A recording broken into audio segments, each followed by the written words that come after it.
Evangelho de Jesus Cristo, segundo escreveu Mateus, o capítulo é o 14, o versículo é o 22. Escrito estás, e logo ordenou Jesus que os seus discípulos entrassem no barco e fosse adiante para o outro lado, enquanto despedia a multidão. E despedida a multidão, subiu ao monte para orar à parte. E chegada já a tarde, estava ali só, e o barco estava já no meio do mar, açoitado pelas ondas, porque o vento era contrário. Mas à quarta vigília da noite, dirigiu-se Jesus para eles, andando por cima do mar. E os discípulos, vendo-o andando sobre o mar, assustaram-se, dizendo: é um fantasma, e gritaram com medo. Jesus, porém, logo lhe falou, dizendo: tende bom ânimo, sou eu, não temais. E respondeu-lhe Pedro, e disse: Senhor, se és tu, manda-me ter contigo por cima das águas. E ele disse: vem. E Pedro, descendo do barco, andou sobre as águas para ir ter com Jesus. Mas sentindo o forte vento, teve medo, e começando a ir para o fundo, clamou dizendo: Senhor, salva-me. E logo Jesus estendeu a mão e segurou e disse-lhe: homem de pequena fé, por que duvidaste? E quando subiram para o barco, acalmou o vento. Então aproximaram-se os que estavam no barco e o adoraram, dizendo: és verdadeiramente o Filho de Deus. E tendo passado para o outro lado, chegaram à terra de Genezaré. De fato, o Novo Testamento, ele é composto por 4 evangelhos. A saber, o primeiro evangelho é o Evangelho de Jesus Cristo, segundo escreveu Mateus. O outro é segundo escreveu Marcos, Lucas e João. De fato, esses 4 evangelhos, dentre esses 4 evangelhos, 3 deles são considerados como evangelho sinótico. A palavra sinótico, ela vem do grego que é sinótique, que o seu original significa ver em conjunto. Por que ver em conjunto? Como aqui é uma igreja que ama a Bíblia, eu acredito que vocês já perceberam que existem histórias que se repetem por mais de uma vez dentre esses evangelhos. Existem histórias que Marcos escreve, que Lucas também escreve. E existem histórias que Lucas escreve, que Mateus também escreve. Por isso que é considerado como evangelho sinótico, pela questão de ver em conjunto. Pelo fato deles verem em conjunto, muitos deles, ou 2 deles, têm pensamentos diferentes. Por quê? Por mais que a história seja a mesma, existem detalhes que diferenciam a mesma história. Por que eu estou dizendo isso? Porque na nossa visão, se eu perguntar para alguém aqui, qual é o primeiro evangelho? E alguém me responderia: o primeiro evangelho é o evangelho que Mateus escreveu. Por quê? Porque você está de posse de uma Bíblia que não está escrita em ordem cronológica, mas dentro de uma questão teológica. Quando nós pegamos uma Bíblia escrita em ordem cronológica, a gente vai entender e vai perceber que o primeiro evangelho a ser escrito não é o evangelho de Mateus. O primeiro evangelho a ser escrito é o evangelho que Marcos escreveu. E por que eu estou dizendo isso? Um certo escritor chamado Hernandes Dias Lopes, ele traz a informação em dizer que o primeiro evangelho a ser escrito é o evangelho de Marcos. Por que o evangelho de Marcos? Pelo simples fato de Marcos deixar mais detalhes acerca daquilo que ele escreve, acerca daquilo que ele fala, acerca daquilo que ele está narrando para a igreja. Então, me faz entender também e apoiar Hernandes naquilo que ele pensa, em dizer que o primeiro evangelho a ser escrito é o evangelho de Marcos, pelo fato de Marcos deixar mais detalhe acerca daquilo que eu estou escrevendo. Porém, para essa noite aqui, Deus preparou não ao Evangelho de Marcos e não ao Evangelho de Lucas, mas sim ao Evangelho que Mateus escreveu. Um texto mais propício ao capítulo 14, ao versículo 22.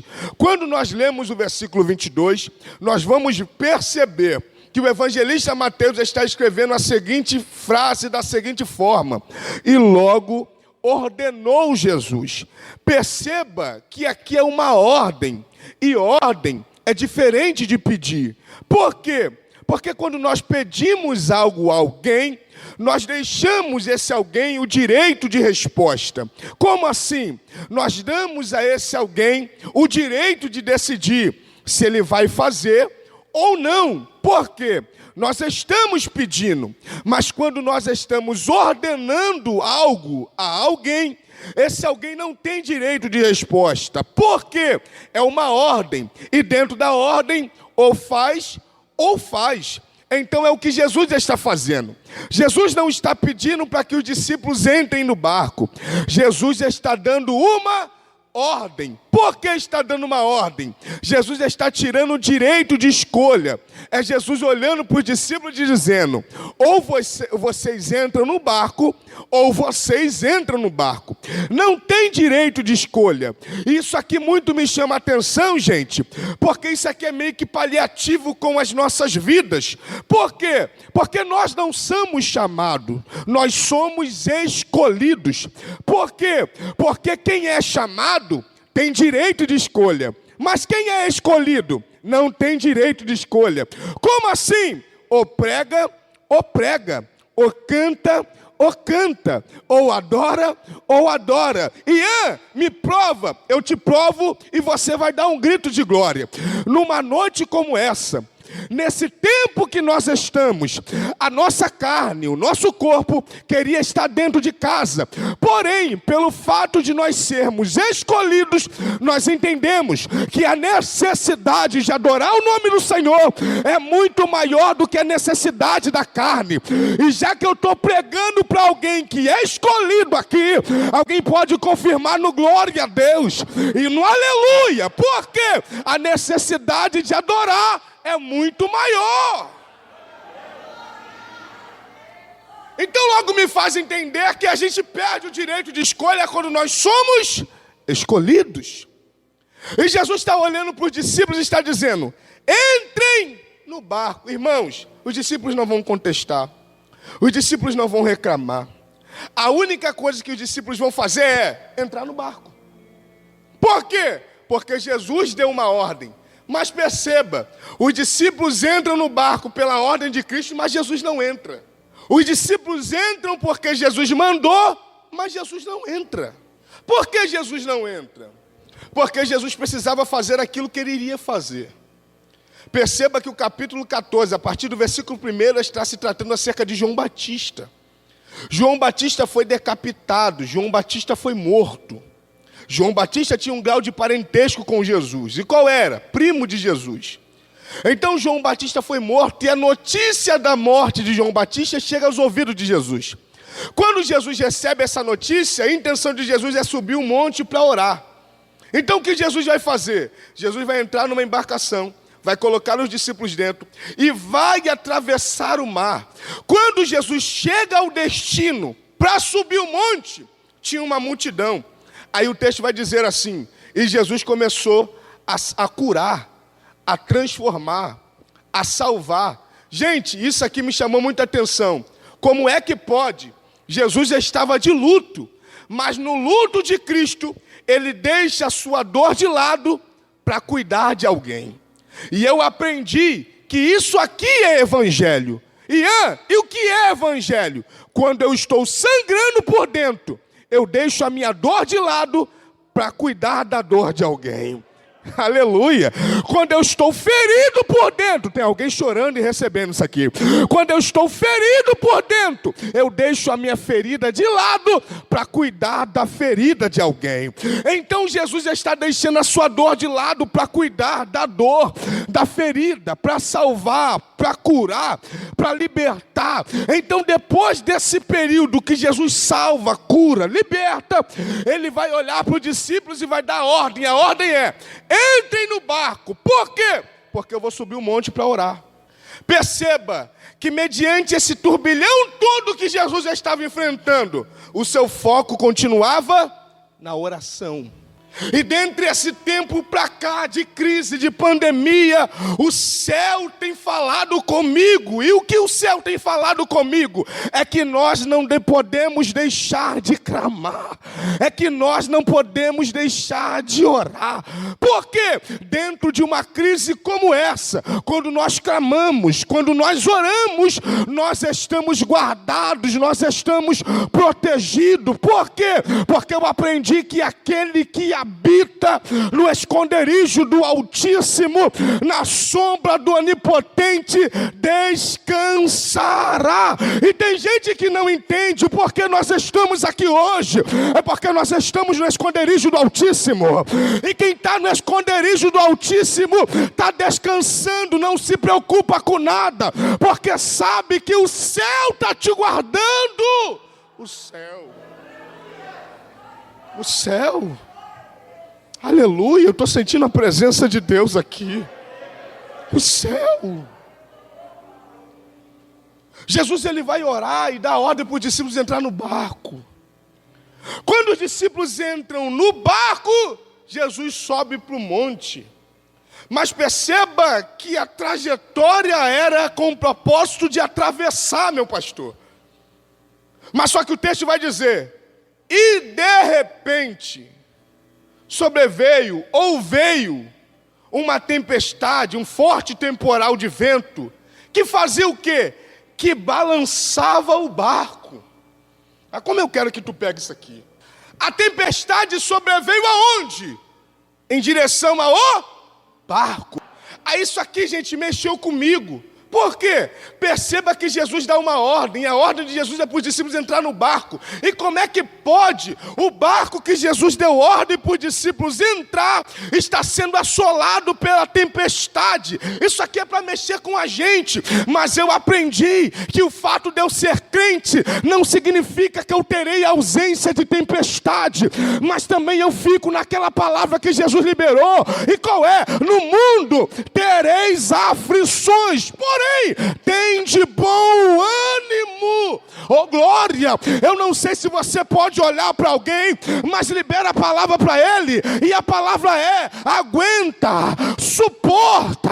Eu vou dizer de novo: aguenta, suporta. Porque daqui a pouco Jesus vem andando na direção do teu barco. E eu tenho uma palavra para você: teu barco não vai afundar, tua casa não vai afundar, tua família não vai afundar. Jesus está vindo na direção do teu barco. Não afunda. Não afunda. Emandaragachúria, alamaraceia. Eu estou sentindo a presença de Jeová Nazareno aqui. Não afunda. Não afunda.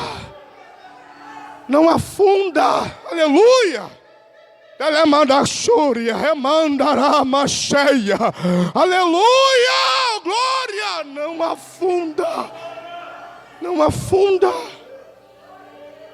Não, ai, Deus está mandando eu profetizar e eu vou profetizar. Tu está chorando por quê, mulher? Está desesperado por quê, homem? Foi Jesus que liberou a palavra para você atravessar. Independente do que aconteça na trajetória, você vai chegar. Não afunda. Aleluia. Aleluia. O barco está sendo açoitado. Mas perceba que a única coisa que o vento faz com o barco é: balança para a direita, balança para a esquerda. Mas já parou para perceber? Mas não dá direção. Aleluia. Não, eu vou repetir isso aqui. Balança o barco para a direita, balança o barco para a direita, para a esquerda, mas não dá direção. Por que não dá direção? Porque a direção já foi liberada na beira da praia. Você não pegou nada. Aleluia. Oh, glória, não, vou dizer de novo. A direção já foi liberada através da palavra de Cristo na beira da praia. Pode até balançar, mas não vai dar direção para o teu barco, para a tua casa, porque a direção já foi liberada por Cristo. Não vai. Não vai. O vento veio, balançou para a direita, balançou para a esquerda, mas não deu direção. E, gente, eu gosto da Bíblia, e eu aprendi que a Bíblia não foi feita só para ser lida, também foi feita para ser pensada acerca daquilo que está escrito. Mas eu me perguntei, por que a tempestade não vem no começo? Por que a tempestade não vem no final? Aí nessa intimidade que eu tenho com Deus, Deus falou comigo. Porque qual é o propósito da tempestade vir no começo? Porque no começo eles não tinham nem saído da beira da praia. E qual é o propósito da tempestade vir no final? Já chegou. Mas a tempestade veio aonde? No meio. Meio é o que divide. Quem está no meio tem duas opções. A primeira, continuar remando para frente. E a segunda, retroceder. Oh, glória a Deus e aleluia.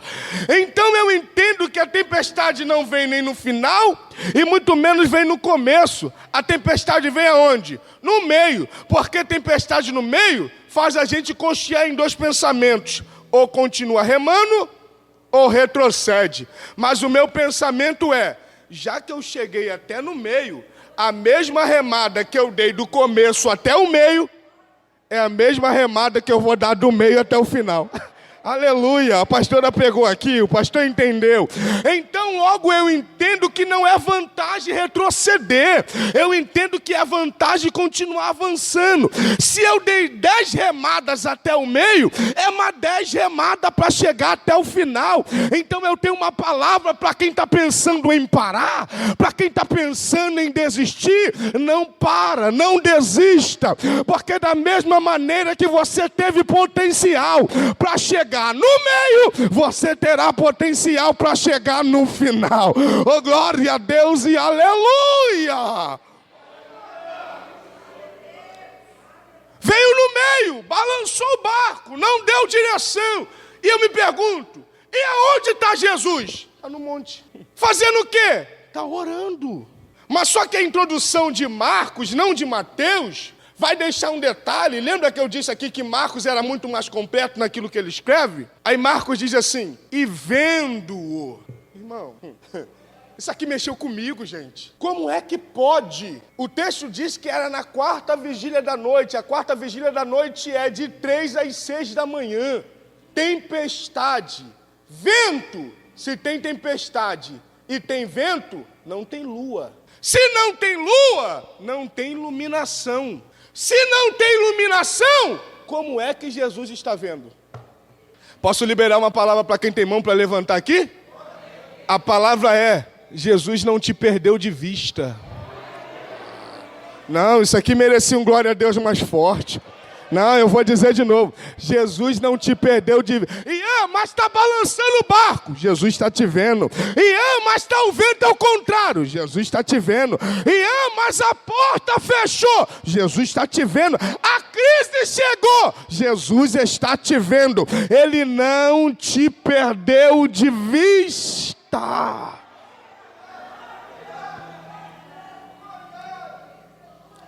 Jesus, ele desce do monte, e eu quero liberar um detalhe para você aqui.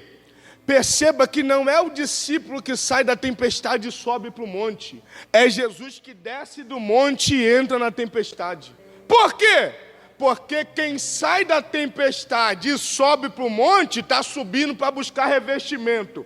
Mas quem sai do monte e desce para a tempestade está revestido. Então é Jesus mostrando para mim: quem desce do monte e entra na tempestade está suportando qualquer coisa. Jesus, ele desce, entra na tempestade, vem caminhando sobre as águas. Aí um dos discípulos, a saber, Pedro, vai gritar. E qual é o grito de Pedro? É um fantasma. Posso fazer uma pergunta? Era um fantasma ou não? Responde. Era um fantasma ou não? Não? Era um fantasma. E por que você está dizendo que era um fantasma? E você vai concordar comigo? Você diz hoje que não era um fantasma porque você conhece o texto. Mas se você tivesse nas condições de Pedro, numa madrugada, um homem andando 3 horas da manhã sobre as águas, o teu pensamento era: é um fantasma. Mas quando esse fantasma vem caminhando sobre as águas, o fantasma diz: não temas, sou eu. E sabe o que mexe comigo? É que o fantasma ainda fala. E a fala do fantasma é: não temas, sou eu. Quando o fantasma fala, Pedro muda a concepção. Por quê? Porque quando o fantasma fala, Pedro diz: mestre. Alguém está pegando isso aqui. Vou dizer de novo: mestre, se é tu. Como assim? Se é tu? Se um tempo atrás ele disse que era um fantasma. E como agora ele está dizendo se é tu? Lá vai. Não é pelo que Pedro está vendo. É pelo que Pedro está ouvindo. Ah, irmão, aleluia. Aleluia. Não, eu vou dizer de novo. Não é pelo que Pedro está vendo. É pelo que Pedro está ouvindo. Lá vai. É Pedro olhando e dizendo: eu conheço essa voz. Eu conheço essa voz. Eu conheço essa voz. Essa voz estava comigo na beira da praia e mandou eu entrar no barco. É Jesus dizendo: não tema a tempestade. A voz tem poder de acalmar o vento. Abre a boca, prata. É maragá, remuta, sépia. A voz tem poder para acalmar a tempestade. E diz: não temas, sou eu. Aí o William Buckley, fazendo a modificação do texto, ele vai dizer: não temas, eu sou. Eu gostei disso aqui. Por quê? Porque quando ele diz eu sou, aí ele entra naquilo que Isaías disse. E o que Isaías disse? Antes que houvesse dia, antes que houvesse dia, antes que houvesse dia, alguém está pegando isso aqui? Antes que houvesse dia, eu sou, e não há ninguém que possa fazer escapar das minhas mãos. Operando eu, quem impedirá? Não tem ninguém. Olha o que Jesus está dizendo através da boca do profeta. Quem vai impedir? Quem vai derrubar o barco? Quem vai fazer o barco naufragar? Tempestade? Ninguém impedirá. Vento? Ninguém impedirá. Luta? Ninguém impedirá. Prova? Ninguém te impedirá. Coronavírus? Ninguém impedirá. É Jesus dizendo: não temas, eu sou. Jesus liberou a palavra? Sim. Quando Jesus libera a palavra, Pedro diz: se é tu, deixa eu ir contigo por cima das águas. Aí Jesus olha para Pedro e diz: vem. Perceba que Pedro só vai depois que a palavra foi liberada. Porque palavra tem poder de encorajamento. Palavra tem poder de levantar. A palavra é: vem. Pedro entendendo, já que o Senhor mandou eu ir, eu vou. Ele começa a caminhar por cima das águas, ou sobre as águas. Quando ele está caminhando, focado em Cristo, ele continua avançando.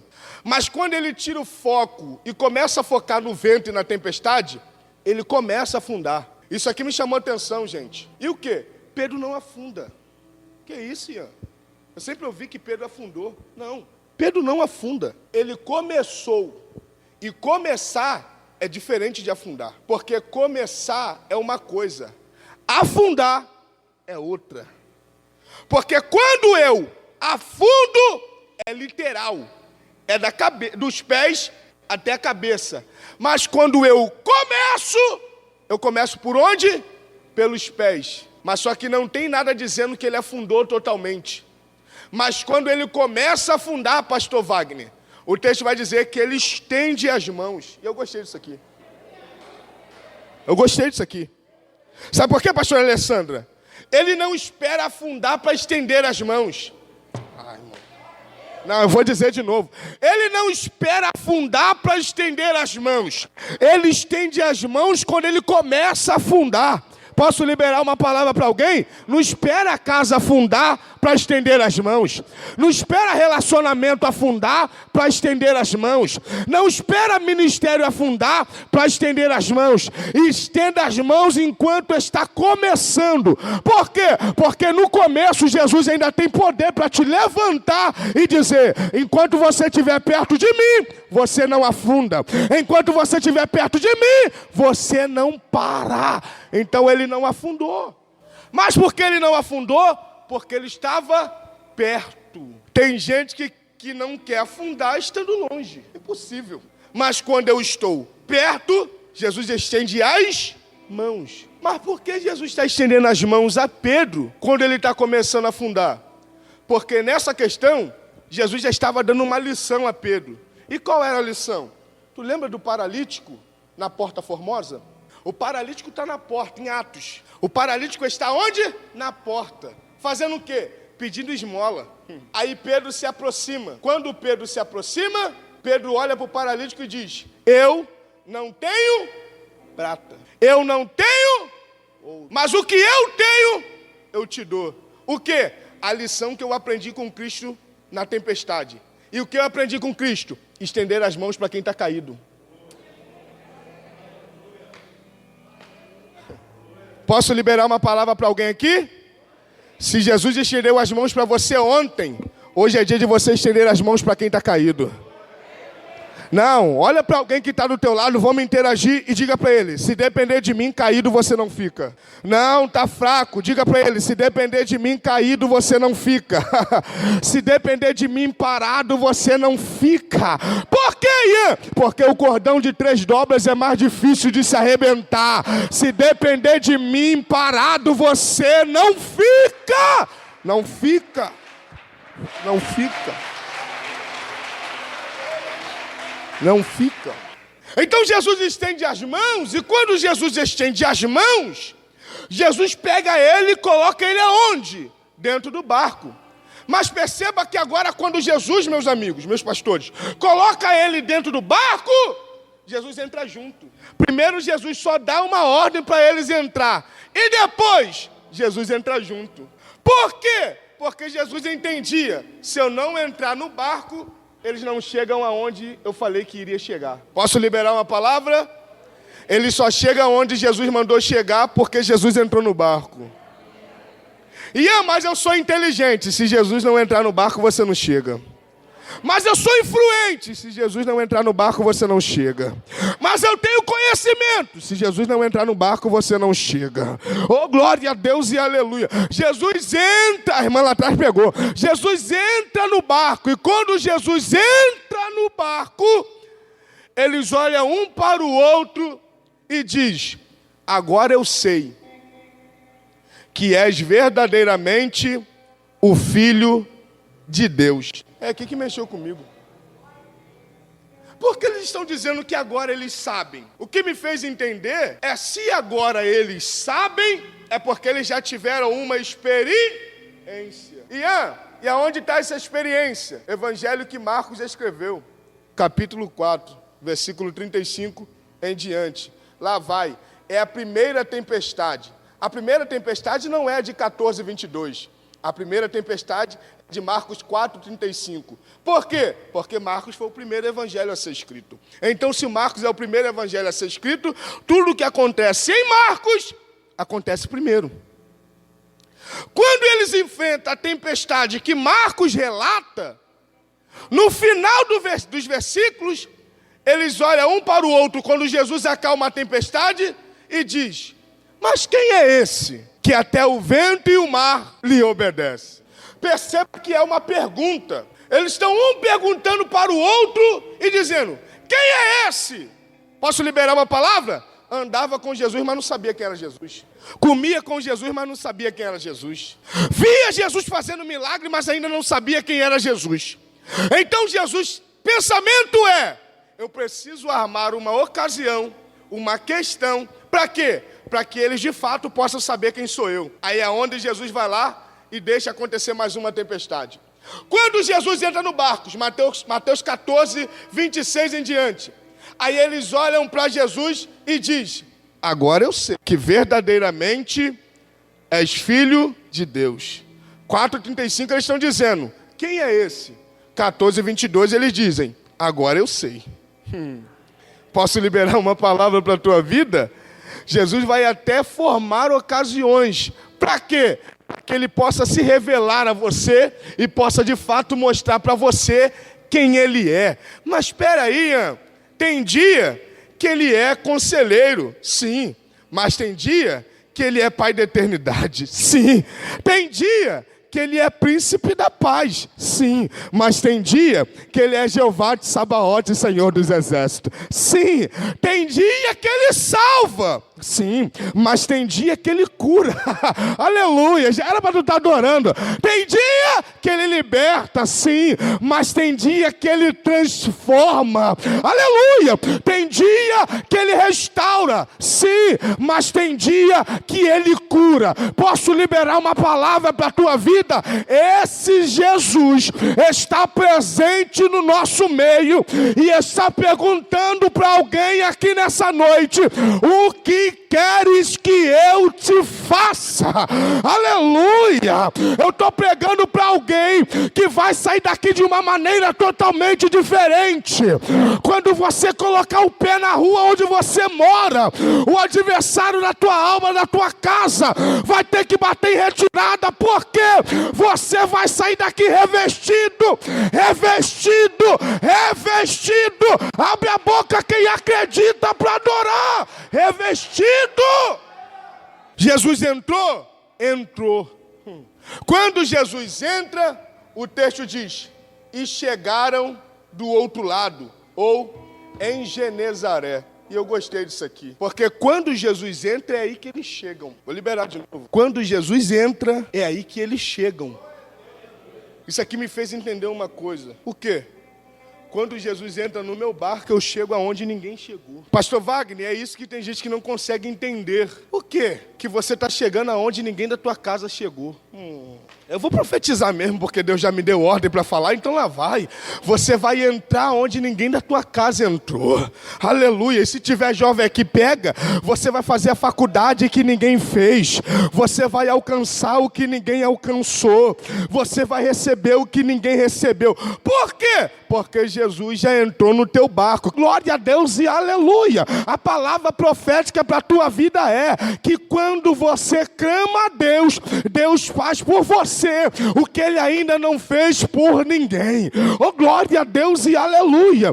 Você vai entrar onde ninguém entrou. Você vai alcançar o que ninguém alcançou. 2021 só está na metade. A tempestade até veio na metade, mas eles chegaram do outro lado.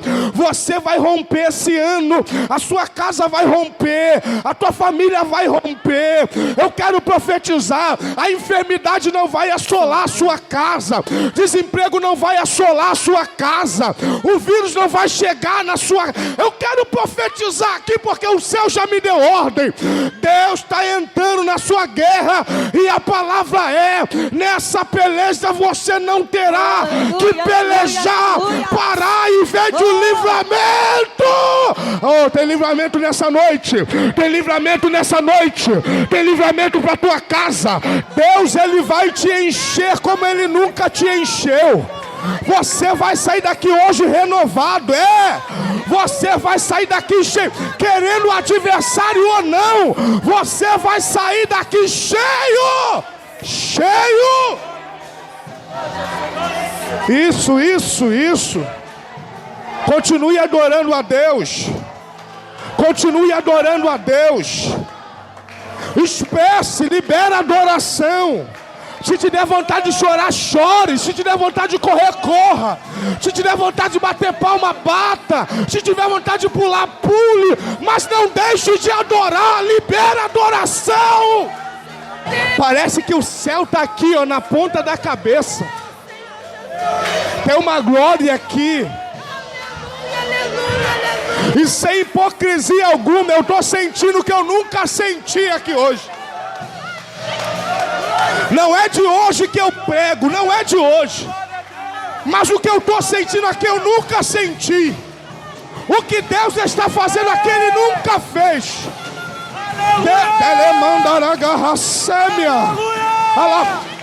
Pastor Alessandra, Deus quer batizar com o Espírito Santo aqui hoje. Deus quer renovar vidas aqui hoje. É Maragaxaia. Deus quer encher gente aqui hoje.